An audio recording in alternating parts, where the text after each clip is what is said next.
نقشہ ہمارے سامنے کھینچا ہے، ہم اس کا ادراک یہاں نہیں کر سکتے جب تک ہم وہاں پہنچ نہ جائیں، جب تک ہماری سمجھ میں.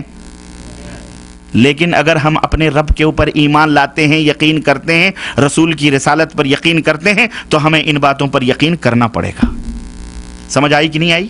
یہی علم تھا جو میں آپ کو دینا چاہ رہا تھا شروع میں، ابتدا میں، تاکہ یہ بنیاد آپ کے ذہن و دماغ میں رہے، اور کہیں ایسا نہ ہو کہ آگے چل کے شیطان آپ کے دل میں آئے اور کہہ دے کہ ارے تم کہاں یہ کیسی باتیں کر رہے ہیں، یہ تو کہیں ہمارے دماغوں میں آنے والی نہیں.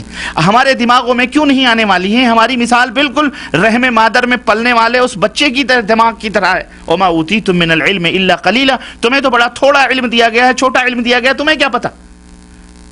لیکن جب وہی بچہ شکم مادر سے باہر آتا ہے، چلنا پھرنا سیکھتا ہے، چلنے لگتا ہے، دوڑنے لگتا ہے، اس کو سب سمجھ آ جاتی ہے کہ نہیں آ جاتی.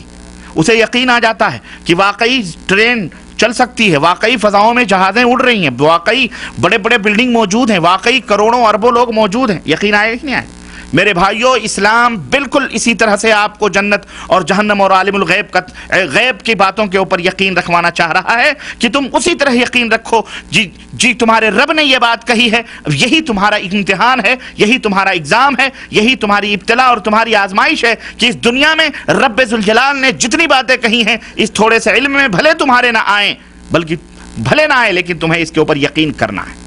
یقین اور علم کب ہوگا؟ جب تم وہاں پہنچو گے، جب تمہیں پتا چلے گا کہ واقعی میرے رب نے کیا کیا چیزیں تیار کر رکھی ہیں، میرا رب کتنا عظیم ہے.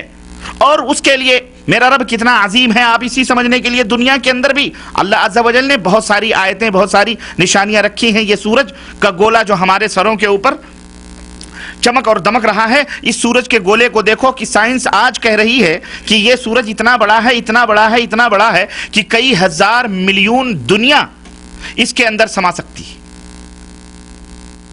سائنسدانوں نے یہ ثابت کیا ہے کہ کئی ہزار ملین دنیا اس ایک سورج کے پیٹ میں سما سکتی ہے. اور پھر یہ اتنا بڑا سورج ہے کہ سائنسدانوں نے یہ بھی کہا کہ سورج تو ایک سیارہ ہے، ایک جہاز ہے چمکنے والا، لیکن دنیا آسمان پر اللہ عز و جل نے ایسے ایسے سیارے بنائے ہیں کہ اس سورج جیسے ہزاروں ہزاروں ملین سورج اس ایک سیارے میں سما سکتے ہیں. ان آیات کو، قرآن کریم کے ان بیانات کو، احادیث کو سمجھنے کے لیے آپ اس کو اپنے دماغ میں رکھیں کہ اللہ عز و جل نے کیسا بنایا ہوگا اس کائنات کو، جنت کو، دوزخ کو اللہ عز و جل نے کیسے بنایا. یقین کرنے کے لیے تمام سب چیزیں موجود ہیں، لیکن کن کے لیے؟ جو اللہ سے ڈرتے ہیں. ہدی للمتقین، جو اللہ سے ڈرتے ہیں، پرہیزگار ہیں، ان کے لیے اس کے اندر ہدایت ہے، رہنمائی ہے، گائیڈنگ ہے، صحیح گائیڈنگ. الذین یؤمنون بالغیب، جو غیب کے اوپر ایمان لاتے ہیں. اسی کے اوپر ہمارا یہ اگزام ہے اس دنیا کے اندر. تو آئیے اب جنت کی سیر کو چلتے ہیں اور اللہ عز و جل سے یہ مل جل کے دعا کرتے ہیں کہ اے بار الہ، ہمارے گناہوں کو معاف فرما کر ہمیں جنت میں جگہ عطا فرما مولا. اے اللہ ہمیں دوزخ سے نجات عطا فرما مولا. اے اللہ ہم تمام مسلمانوں کو صراط مستقیم پر چلا مولا. الہ العالمین ہم سب کو جنت الفردوس میں اکٹھا جگہ عطا فرما مولا. آئیے میرے عزیزو، جنت کی سیر کرتے ہوئے ہم چلتے ہیں. اللہ عز و جل نے قرآن کریم میں، جیسا کہ میں نے قرآن کریم کی وہ آیت تلاوت کی ہے، اور اللہ عز و جل نے فرمایا کیا کہ وَسَارِعُوا إِلَى مَغْفِرَةٍ مِّن رَبِّكُمْ، اے میرے بندو دوڑ پڑو، سرپٹ دوڑ پڑو، سرپٹ دوڑ پڑو اپنے رب کے اس مغفرت کی طرف، اپنے رب کے اس بخشش کی طرف، وَجَنَّةٍ، اور اس جنت کی طرف، أَرْضُهَا السَّمَاوَاتُ وَالْأَرْضُ، جس کی کشادگی، جس کی چوڑائی اور جس کی وسعت، اللہ اکبر، جس کا پھیلاؤ زمین اور آسمان کے برابر ہے. اس جنت کی طرف، اس جنت کی طرف لپک پڑو تم لوگ. اور یہ جنت کس کے لیے تیار کی گئی ہے؟ وعدت للمتقین، وعدت للمسلمین، نہیں مسلمانوں کے لیے نہیں، بلکہ یہ جنت متقیوں کے لیے تیار کی گئی ہے. متقی میں اور مسلمان میں فرق ہے، متقی اور مسلمان میں فرق ہے.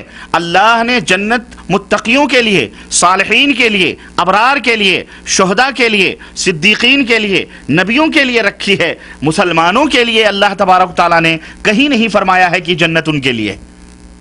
کیوں؟ اس لیے کہ مسلمانوں میں بہت سارے گروپ، بہت سارے فرقے، بہت ساری چیزیں، اور مسلمان کئی ڈھنگ کا ہوتا ہے، کئی طرح کے مسلمان ہوتے ہیں.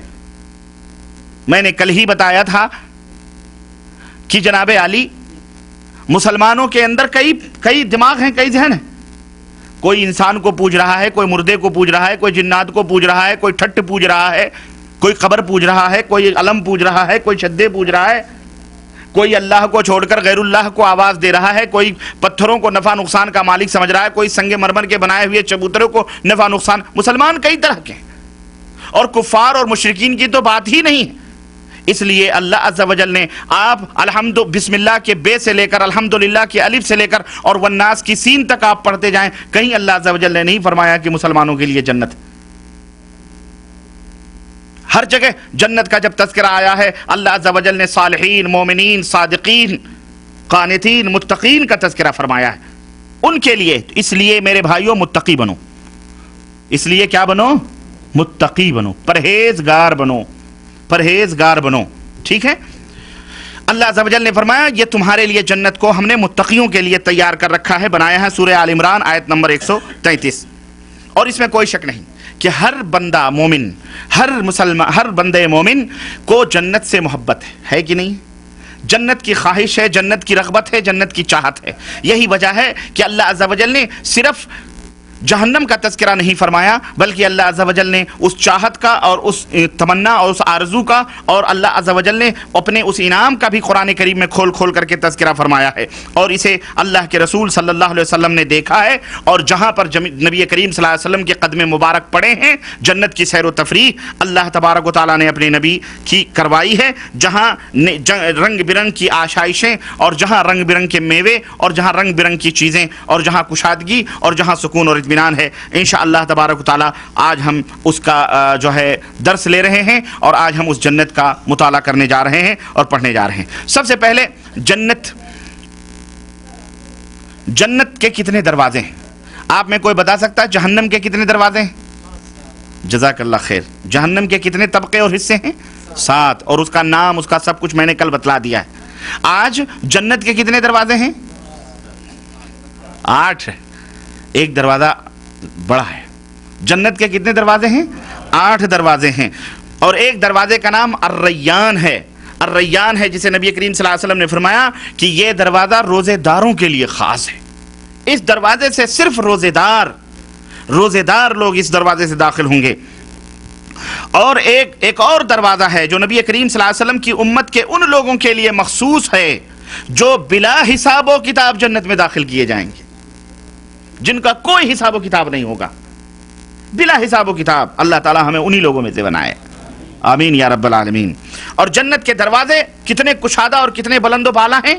اللہ اللہ، اگر ہم اس کا نبی کریم صلی اللہ علیہ وسلم کی احادیث میں اگر ہم اس کا مطالعہ کریں، میرے مسلمان بھائیوں سنو، جنت کا ایک دروازہ اتنا چوڑا ہے، اتنا کشادہ ہے، اتنا لمبا ہے کہ اللہ کے رسول صلی اللہ علیہ وسلم فرماتے ہیں کہ ایک کواڑ دو کواڑ ہوتے ہیں نا دروازوں کے، اس کواڑ اور اس کواڑ کے درمیان کا جو فاصلہ ہے 40 سال کی دوری.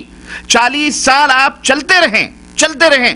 جہاں 40 سال آپ کی دوری ختم ہوگی، آپ کا چلنا ختم ہوگا، وہاں ایک دروازے سے دوسرے دروازے تک کی مسافت ہے. ایک دروازہ، اس کی چوڑائی، اس کی لمبائی اتنی وسیع اور اتنی چوڑی. اور اللہ کے رسول صلی اللہ علیہ وسلم فرماتے ہیں کہ اس پر بھی لوگ فوج در فوج اس میں داخل ہونے والوں کے ہجوم سے، وہ 40 سال کی مسافت کی جو چوڑائی ہے، قیامت کے دن جو لوگ جنت میں جائیں گے فوج در فوج، وہ دروازہ بالکل فل ہو جائے گا، بھرا ہوا. اس قدر لوگ جوغ در جوغ جنت کے اندر جائیں گے. اور بعض روایتوں میں یہ بھی آیا ہوا ہے کہ جنت کے جو دروازے، جو کنڈا ہے، جو کڑا ہے اس کا، جس کو پکڑ کے ہم کھولتے ہیں، وہ سرخ یاقوت کا بنا ہوا ہے.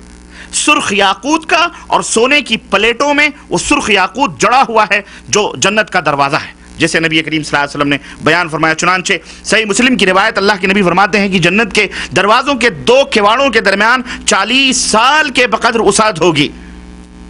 لیکن اس پر بھی اللہ کے نبی فرماتے ہیں ایک دن آئے گا کہ تمام مخلوق، اللہ رب العزت کے مخلوقات کے ہجوم سے وہ دروازہ بھر جائے گا.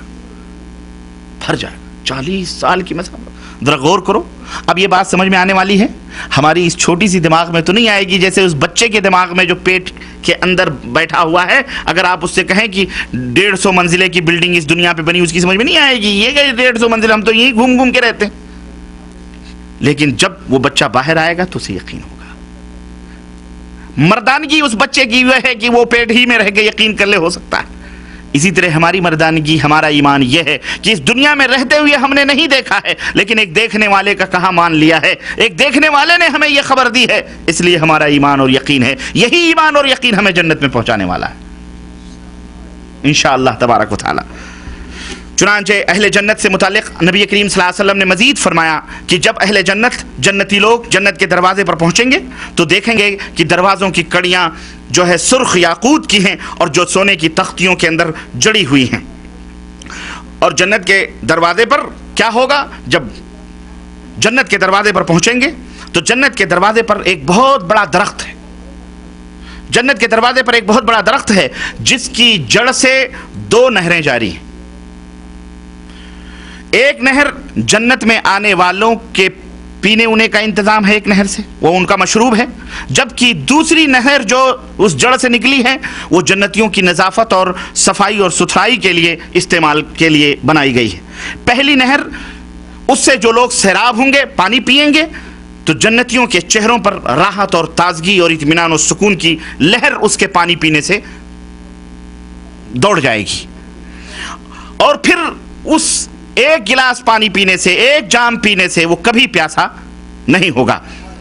دوسری نہر سے جنتی لوگ غسل کریں گے, جنت میں داخل ہونے سے پہلے دوسری نہر سے وہ غسل کریں گے, تو غسل کرنے کے بعد میں ان کے جسم کے بال وغیرہ جو ہیں وہ کبھی بھی گندے نہیں ہوں گے, بلکہ سج اور سنور جائیں گے, نکھر جائیں گے, تر و تازہ ہو جائیں گے. قرآن پاک میں اللہ عز و جل نے ارشاد فرمایا کہ وَسَقَاهُمْ رَبُّهُمْ شَرَابًا طَهُورًا, اور ان جنتیوں کا پروردگار ان کو نہایت پاکیزہ شراب پلائے گا.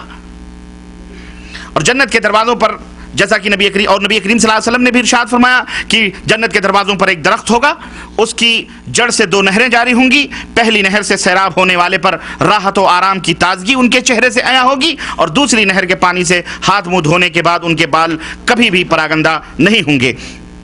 اور پھر جب ہم جنت پہ پہنچیں گے, اللہ کرے ہم سب جنت کے اوپر پہنچیں جنت کے دروازے پر, تو جب جنت کے دروازے پر پہنچیں گے تو جنت میں داخلہ ایک بیگ نہیں ہوگا, بلکہ وقفے سے داخلہ ہوگا.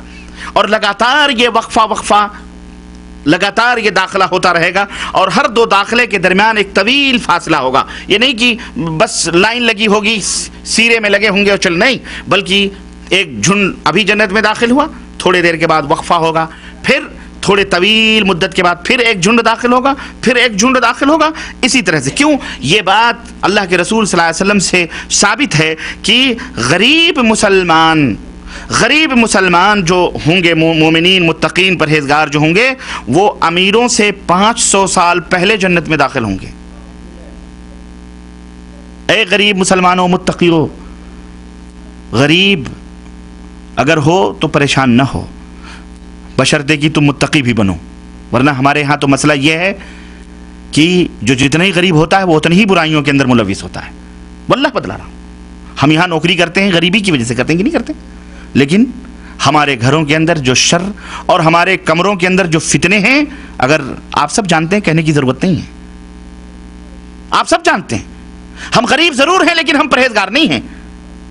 یہ ان غریبوں کا تذکرہ ہو رہا ہے جو امیروں سے 500 برس پہلے پہنچیں گے جنت میں, جو اللہ عز و جل کے مطیع اور فرمانبردار ہیں.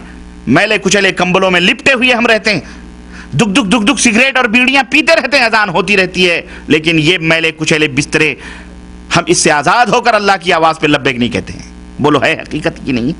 نماز کا وقت ہوتا ہے, دکانیں یہاں سعودی عرب میں لاک کر دی جاتی ہیں, بند کر دی جاتی ہیں, حکم ہوتا ہے, آرڈر ہوتا ہے, لیکن ہم دکان لاک کر کے, دکان بند کر کے جا کے اپنے کمروں میں بیٹھ کر کے VCR, ویڈیو اور ڈش اور گندی سندی چیزیں دیکھتے ہیں. ہم غریب ہیں جبھی ہم یہاں نوکری کر رہے ہیں, ہم غریب ہیں جبھی ہم یہاں پہ غربت زدہ اپنے ماں اور باپ, اپنے بہن, اپنے وطن سے دور ہو کر کے یہاں چند سکے کما رہے ہیں. لیکن کیا ہمارے اندر یہ صفت بھی موجود ہے؟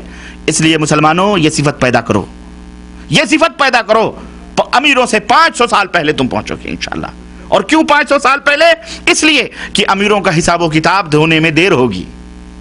ان سے حساب و کتاب لیا جائے گا، وہ وہیں اٹکے رہیں گے، روک دیے جائیں گے. کہاں؟ چیک پوسٹ پر، چیک پوسٹ کے اوپر روک دیے جائیں گے. لیکن تمہارا کاغذ اوکے ہوگا، یلا مع السلامہ، چلتے جاؤ، چلتے بڑھو. وہ وہیں روک دیے جائیں گے کیونکہ ان کا رخصت درست نہیں ہے.